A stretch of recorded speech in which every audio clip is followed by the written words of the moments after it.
Hello friends, welcome to our channel SSC exams with Kajal Agarwal. SSC stenographer 2020 के examination start होने वाले हैं।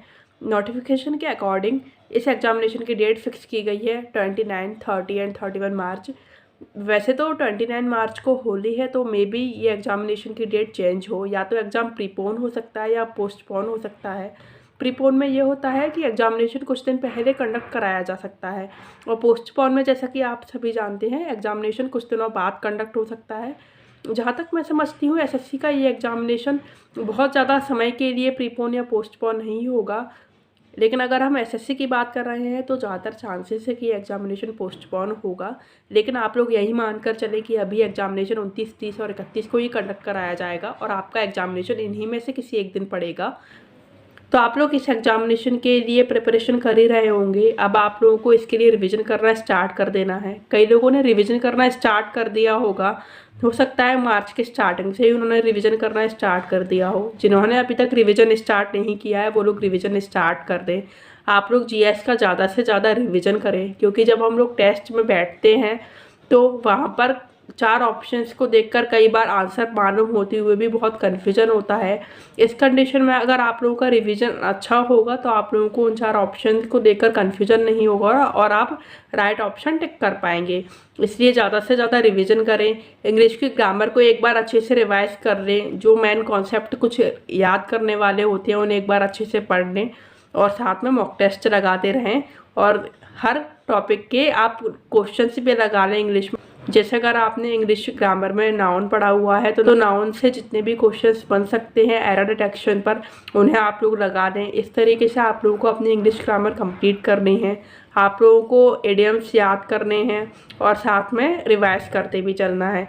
अगर आप लोगों के पास कुछ और इडियम्स नए हैं जिन्हें आप याद करना चाहते हैं तो आप लोगों के पास सफिशिएंट टाइम है इन्हें याद करने के लिए, क्योंकि इडियम्स बहुत कम टाइम में याद हो जाते हैं और इन्हें रिवाइज भी आसानी से किया जा सकता है।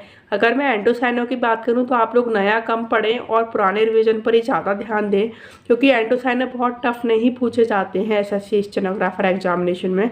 और इतने कम टाइम में अगर आप लोग ज़्यादा एंटोसाइनो न्यू पढ़ेंगे तो आप लोगों को कन्फ्यूजन क्रिएट होगा और हो सकता है आप लोग डीमोटिवेट भी हो जाए। इसलिए आप लोग पुराना ही रिवाइज करने पर ज़्यादा ध्यान दें। अगर आप लोगों का हर सब्जेक्ट में थोड़ा बहुत कुछ रह गया है तो वही आप नया पढ़ें, अदरवाइज अभी तक आपने जितना पढ़ा हुआ है उतना ही आप लोग रिवाइज करें और थोड़ा बहुत ही न्यू लेकर चलें। करंट अफेयर की बात करें तो आप लोग कम से कम 15 से 20 मार्च तक के करंट अफेयर आराम से लर्न कर लें। ये एग्जामिनेशन का नोटिफिकेशन अक्टूबर में आया था, तो आप लोगों को अक्टूबर से 15-20 मार्च तक के करंट अफेयर लर्न करने हैं, क्योंकि एसएससी के एग्जामिनेशन में बहुत अपडेटेड करंट अफेयर पूछ लिए जाते हैं। कभी कभी आप लोगों को जीके का हर टॉपिक रिवाइज करना है, हर सब्जेक्ट को रिवाइज करना है, मॉक टेस्ट लगाने हैं, मॉक टेस्ट का अच्छे से एनालिसिस करना है, जिससे आप लोग अपनी गलतियों को पकड़ पाएँ और अपनी एक्यूरेसी को समझ पाएँ। एक्यूरेसी का मतलब होता है आप लोगों ने कितने क्वेश्चंस अटेम्प्ट किए और कितने क्वेश्चंस करेक्ट रहे हैं। इसी आधार पर एक परसेंटेज निकलता है एक्यूरेसी का, जो आपको बताता है कि आप कितने करेक्ट जा रहे हैं। आपकी एक्यूरेसी जितनी कम है इसका मतलब है आप तुक्के ज़्यादा लगा रहे हैं। आप लोगों को एग्जामिनेशन में तुक्के कम से कम लगाने हैं, क्योंकि नेगेटिव मार्किंग भी होती है एग्जामिनेशन में। इंग्लिश में भी आप लोगों को ऐसा ही करना है। ग्रामर रूल्स पढ़ने हैं, मॉक टेस्ट लगाने हैं, इडियम्स याद करने हैं, लर्न करने हैं, उन्हें रिवाइज करना है। एंटोसाइनो के साथ भी आप लोगों को ऐसा ही करना है, learn and revise. Active passive और नरेशंस बहुत इजी होते हैं, उनके रूल्स आप लोग एक बार पढ़ लीजिए और देन मॉक टेस्ट पर आ जाइए। आप लोगों के इसी तरीके से नरेशन और एक्टिव पैसिव कंप्लीट हो जाएंगे। ये इंग्लिश में एक स्कोर गेनिंग टॉपिक होता है, जिससे आप लोग आसानी से कंप्लीट स्कोर पा सकते हैं। जैसे अगर एग्जामिनेशन में 100 इंग्लिश के क्वेश्चन से आते हैं तो उनमें से 10 एक्टिव पैसिव और 10 नरेशन आते हैं, तो आप लोग आराम से इसमें 20 में से 20 नंबर ला सकते हैं, क्योंकि ये बहुत इजी होते हैं। आप लोगों को क्लोज टेस्ट और आरसी के लिए मॉक टेस्ट लगाने हैं, क्योंकि इसी से आप लोगों के क्लोज टेस्ट और आरसी इम्प्रूव होते हैं। इन्हें इम्प्रूव करने का कोई और दूसरा तरीका नहीं है। आप लोग की वोकैबुलरी स्किल अच्छी होनी चाहिए और आप लोग मॉक टेस्ट ज़्यादा से ज़्यादा लगाएं। इसी तरीके से आप लोग इनमें अपनी गलतियां कम से कम कर सकते हैं। अगर आप लोगों को इंग्लिश समझ में नहीं आती है तो मैंने ये पहले भी एक न्यूज़पेपर का नाम बताया है, दैट इज़ ब्रिल्स न्यूज़पेपर। ये एक ऐसा न्यूज़पेपर है जो इंग्लिश और हिंदी में सेम कंटेंट छापता है, जिससे आप लोग अपनी इंग्लिश अंडरस्टैंडिंग स्किल इम्प्रूव कर सकते हैं। अब बात करती हूँ रीजनिंग की। रीजनिंग पहले एसएससी में बहुत ही सिंपल टॉपिक माना जाता था, बहुत ही सिंपल सब्जेक्ट होता था। लोग रीजनिंग को पढ़ते नहीं थे, मॉक टेस्ट में ही लगाते थे और बड़े आसानी से रीजनिंग में 50 में से 50 मार्क्स ले आते थे, मतलब फुल स्कोर आ जाता था। लेकिन अगर हम प्रीवियस 1 ईयर एसएससी के एग्जामिनेशन की बात करें तो रीजनिंग थोड़ी सी टफ लोगों को लगने लगी है, क्योंकि रीजनिंग में मैथ्स के क्वेश्चन डाले जाने लगे हैं। एसएससी स्टेनोग्राफर्स को इसमें काफ़ी दिक्कत आ जाती है, क्योंकि स्टेनोग्राफर एग्जामिनेशन में मैथ्स नहीं आती, तो कई लोग मैथ्स नहीं पढ़ते, कई लोगों का मैथ्स थोड़ा वीक भी होता है, तो वहाँ उन्हें रीजनिंग में स्कोर करने में दिक्कत आती है। इस कंडीशन में आप लोग रीजनिंग के कुछ सिंपल टॉपिक के पढ़ सकते हैं जो मैथ्स से आते हैं, जैसे कि profit and loss percentage. Mainly इन्हीं 2 टॉपिक से क्वेश्चंस देखे गए हैं रीजनिंग में, जो मैथ्स से उठा लिए गए हैं।